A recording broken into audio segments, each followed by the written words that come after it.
Joining us right now, he does each Tuesday and Thursday. He is Associated Press NFL writer and reporter, also the host of Faith on the Field, which you can catch this Saturday at 8 a.m. and the encore at 6:30 a.m. right here on 97.3 ESPN. He is Rob Maaddi, and Rob's appearance here on the Sports Bash being brought to you by Resort Casino Hotel in Atlantic City. And Rob joins us right now virtually on the live stream. Rob, how you doing today? What's up, Josh? Happy Thursday, man. Happy Thursday, and the NFL just doesn't sleep, does it?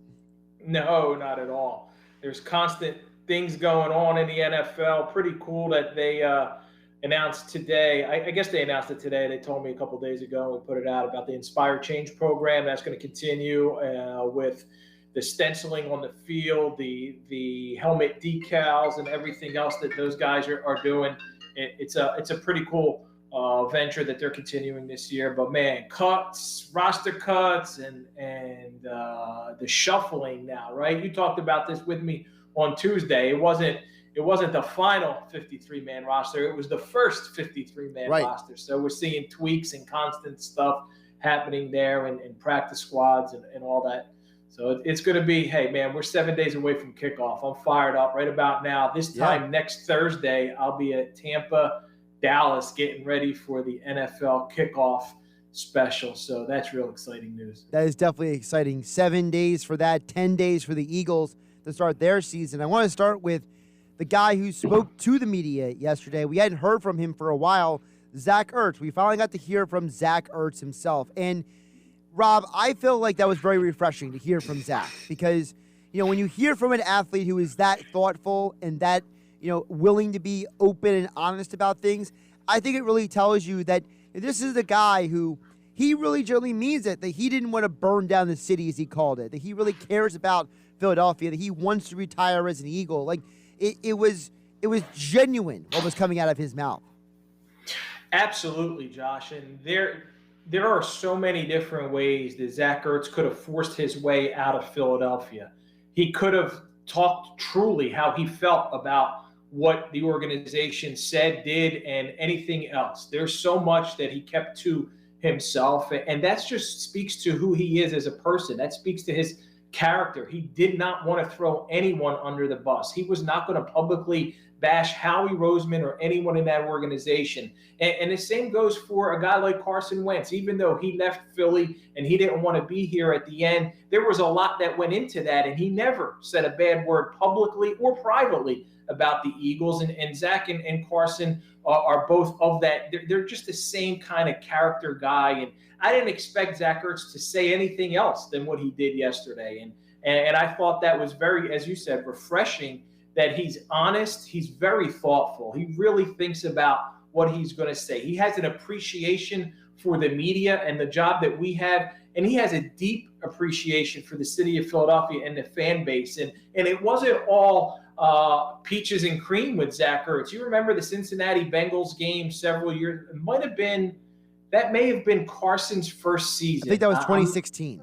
2016, Carson's first year, where there was the block along the sidelines, and he whiffed on the block or didn't give it, and he was absolutely blasted in the fan base and in the media, and he worked his butt off to become one of the best tight ends in the NFL, and he always wanted to retire as a Philadelphia Eagle, and then things didn't transpire that way. When there was contract negotiations, I happen to know that at that time, when they opened up contract discussions, the guaranteed money wasn't where his agency thought it should be for a guy of his stature, and things went south from there. But here we are now. It's September. Zach Ertz is on the roster. You know what, Josh? It doesn't mean he's going to be here the whole season. Things can change. We know that in the NFL. Things can transpire, but I think this is a better football team with Zach Ertz on it than they would be without Zach Ertz. Absolutely. And I was saying yesterday, Rob, to me, even if you get like 80 to 90% of what Ertz was a couple of years ago, when he was just like this superstar tight end level that he was from 2017 and 2018 and even 2019, 80 to 90% of that is still way better than what you would have had otherwise. Oh, absolutely. And I don't think Zach Ertz is going to be the guy he was last year. And I don't think he's on the downside of his career. He's 30 years old. We have seen tight ends in the NFL Look at Gronk coming back out of retirement. Guys like Tony Gonzalez, Jason Witten, Antonio Gates playing into their mid to late 30s. Doesn't mean that Zach Ertz is going to be the 116 catch guy he was in 2018, but I think Zach Ertz has a lot of football left, and I think he could string together several more good seasons. He keeps himself physically in excellent shape. Mentally, he's in the right frame of mind. As he said yesterday, he's having fun again playing football, showing up, and that means a lot. That means it's a tremendous amount that means, and I think he's got a lot to prove still, which is great that you have someone that successful who set an NFL record for most catches by a tight end, who was instrumental in the Eagles winning his Super Bowl, and still feels he's got so much more to prove. Because I know he's chasing that gold jacket, and he's going to have to put together 3, 4, 5 more 80 to 90 to 100 catch seasons if he wants to be a future Hall of Famer. And I know that that's something that he has his eyes set on. Rob, you just mentioned the fact that Ertz said he's having fun. He's enjoying himself and all that. How much of that do you think is a credit to the head coach, Nick Sirianni, the new offensive coordinator, Shane Steichen, the quarterback who everybody loves, Jalen Hurts? How much do you think Ertz being happy is also a credit to those people as well? I think it definitely speaks to what Nick Sirianni's culture has been as he's tried to institute it in Philadelphia since his arrival. And not just Nick, as you said, Shane Steichen and Jalen, the rest of the coaching staff, a young coaching staff full of energy, young guys who are able to communicate well with players, who are able to explain to them exactly what they want them to do. And I think that just translates up and down a roster. When you're having fun coming to work, it's different than it's not to say that Doug Peterson and that coaching staff were not fun, because the Eagles, let's not forget, they win a Super Bowl and then they go to the playoffs the next 2 seasons. Last year was the only time if the bottom fell out under Doug Peterson, but last year was a miserable year. It was miserable all around for everyone in that organization. So I think there was nowhere to go but up for this team. However, had they brought in the wrong guy, had they brought in, let's just say, for example, if Joe Judge or someone like him was the head coach of the Philadelphia Eagles as opposed to Nick Sirianni right now, I don't know that Zach Ertz would be saying, I'm having fun again, showing up to the facility and playing football. So I think Nick Sirianni's got a lot to do with it. Well, speaking of culture, a guy who you mentioned, Joe Judge, but I'm thinking about another coach who might have a culture problem. You guys reported about it over at Associated Press. The NFLPA investigating Urban Meyer for his comments about the vaccine status. You know, the Jags tried to backtrack those comments. But, Rob, this Urban Meyer, I mean, I understand he's one of the greatest college coaches of all time. I'm a big college football fan myself. I get it. But this dude doesn't seem to get anything right. Like, the entire last several months, he has hired weird people. He's had to make excuses for things. He's had to explain himself in the strangest ways. I mean, it almost feels like this Jag situation with Urban Meyer is just 2 steps away from falling off the cliff. In this particular instance, Josh, Urban Meyer is guilty of being too truthful, because I can't believe that the Jaguars and Urban Meyer are the only team in the NFL that base some of their roster decisions and roster cuts on vaccination status. Just simply look at it. When you have a guy who's unvaccinated and what he has to do to go through protocol, the possibility that at any given time he's going to have to sit out, if you have 2 guys of what you think are equal or on the same level for the 50th spot, the 51st, the 52nd, the 53rd, I'm not talking about a starter. I'm not talking about the number 1 quarterback. I'm talking about the far end of your roster. I don't think Urban Meyer is the only guy who was thinking that way and making decisions based on that. But I think he's the only one who was foolish enough to admit it. And this is where I think we're a little hypocritical as a fan base and in the media. We want people to be honest with us, then we criticize them for their honesty. Now, I thought that was refreshing that he was blatantly honest. When I asked Howie Roseman that question, his eyes, like, he raised his eyebrows, but I knew Howie's too smart to go down that road. He may have also factored that in, but he wasn't going to say it. He's been around too long. And Urban's got to learn that this isn't college football. This is a different media. You cannot. And the funny thing is, when he made that statement on Tuesday, he said it 2 times, and then he kind of turned. He's like, "Oh, can I say that?" Because he knew. He's like, "Uh-oh, I'm going to get in trouble here." So I don't think he's the only one, but he certainly was the only one foolish enough to say it out loud. And then earlier, I guess it was during OTAs, or sometime earlier this summer, the Bills GM had alluded to that, and then the NFL was like, "Ain't no way you guys can make decisions based. We can't say that." So he knew enough to backtrack. Urban Meyer will learn his lesson. He'll learn, and he'll figure this out. You just can't be too honest in certain situations, and that's too bad. That's unfortunate. How much of this vaccination tug and war that's been going on between the players, through the media, through Twitter? I know Carson Wentz spoke a little bit about it to media today. How much of this is some unintended consequences? The fact that, the NFL and the NFLPA just really didn't have a full grasp of what they were actually getting into when they agreed to these protocols months ago. I think what's a major issue out there, and I am very careful never to criticize anyone for being vaccinated or for being unvaccinated, because as Carson said today, we don't know what's involved in someone's household. There are certain reasons in some individuals who doctors may recommend that they should not be vaccinated, whether it's pregnancy, whether it's breastfeeding, whatever it may be. I don't know all the details. I don't know all the circumstances. And for that reason, me personally, I'll never attack someone. I know that's what Twitter is all about. Everybody wants to attack everybody. People calling Carson selfish and a bad teammate already in Indianapolis, which is just ludicrous. Here's a selfish guy who just donated $250,000 to everything that's going on in Haiti, among everything else that he does. It's just idiotic and insane and ludicrous. That said, the NFL has done a tremendous job, I think, Josh, along with the NFLPA. Usually the NFL and the NFLPA, they don't get along too well. But I started to see last year, and then at the Super Bowl, when D. Smith, the NFLPA president, and Roger Goodell sat together at the end of Roger's news conference leading into D. Smith's news conference, and they sat together for the first time in I don't know however many years, because what they did to pull off last year took a tremendous collaborative effort.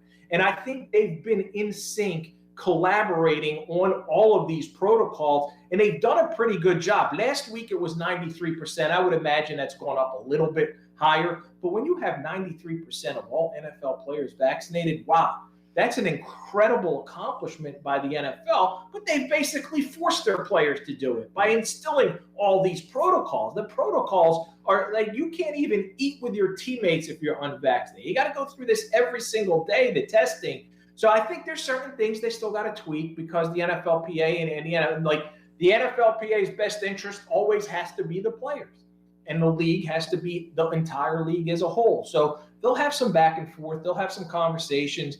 I certainly did not. I wasn't surprised by the fact that the NFLPA took exception to Urban Meyer saying that, because he couldn't. You're not supposed to cut guys based on vaccination status. So I know they've opened an investigation. I don't know how far that's going to go. He might end up getting fined. It might be a slap on the wrist, or the NFL might want to make an example out of him. And beyond fining him, maybe they go a step further. I don't think it'll go as far as docking the Jaguars a draft pick, but if the NFL wanted to make a big example out of Urban Meyer and the Jags, they could. I think that's where the real thing to me is, Rob. It's Urban. It's not really the Jags themselves, And that's my question for you before I let you go, and that is, what do you think Urban Meyer can do in the NFL? What do you think him and that, because that organization was known at one point for being a very stable organization under a guy like Tom Coughlin. Then they had Jack Del Rio. But since then, they've gone through all these coaches and all these quarterbacks. And Urban Meyer himself has a history of hanging around for a few years and then saying, health, I have to go quit because of my health. So, is this Urban Meyer thing, can this actually last? And can this stabilize this organization? I'll give you one reason why he could have success, and I'm sure you know the answer to it. Trevor Lawrence. if he didn't have Trevor Lawrence, his chances of success in the NFL would not be where they are now. And I think you have a franchise quarterback in Trevor Lawrence. I anticipate that the Jaguars are going to be certainly better than they were last year. It's hard not to be. They were dreadful last season. So I'm excited to see what he can do. I don't know that he will stick around. You're right. He doesn't have a tendency to stick around for 5, 7, 8, 9, 10 years. But can he turn the Jags around in 2?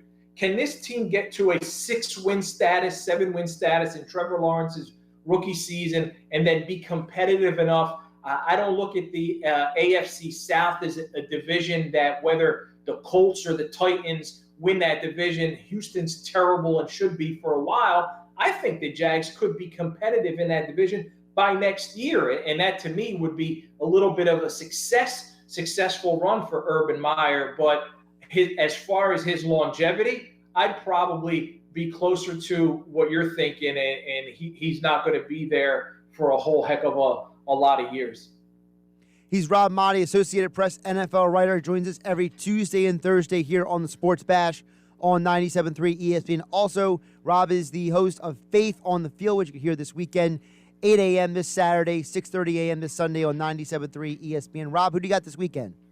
Nick Hundley, former Major League catcher, caught about 1,000 games with several teams, including the San Diego Padres, and I chatted with him. His dad, Tim Hundley, was a longtime college football coach for a bunch of years with a lot of teams, had a lot of success. So Nick was a catcher. I always liken that to being a middle linebacker.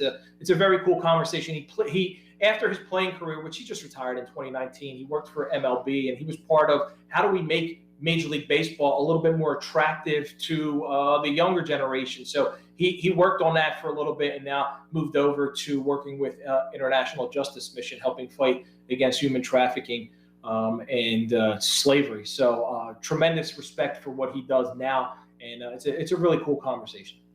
Yeah, I know a lot of people, they always tune in for the athletes, but I got to say, my favorite part of last week's episode was actually you having your wife, Remy, bring up what she went through before she came to this country about being grateful for what we have versus what we don't have. And I always tell people my favorite holiday is Thanksgiving because it's the one holiday we have to be thankful. It's not about what you're giving me or what you're getting from me.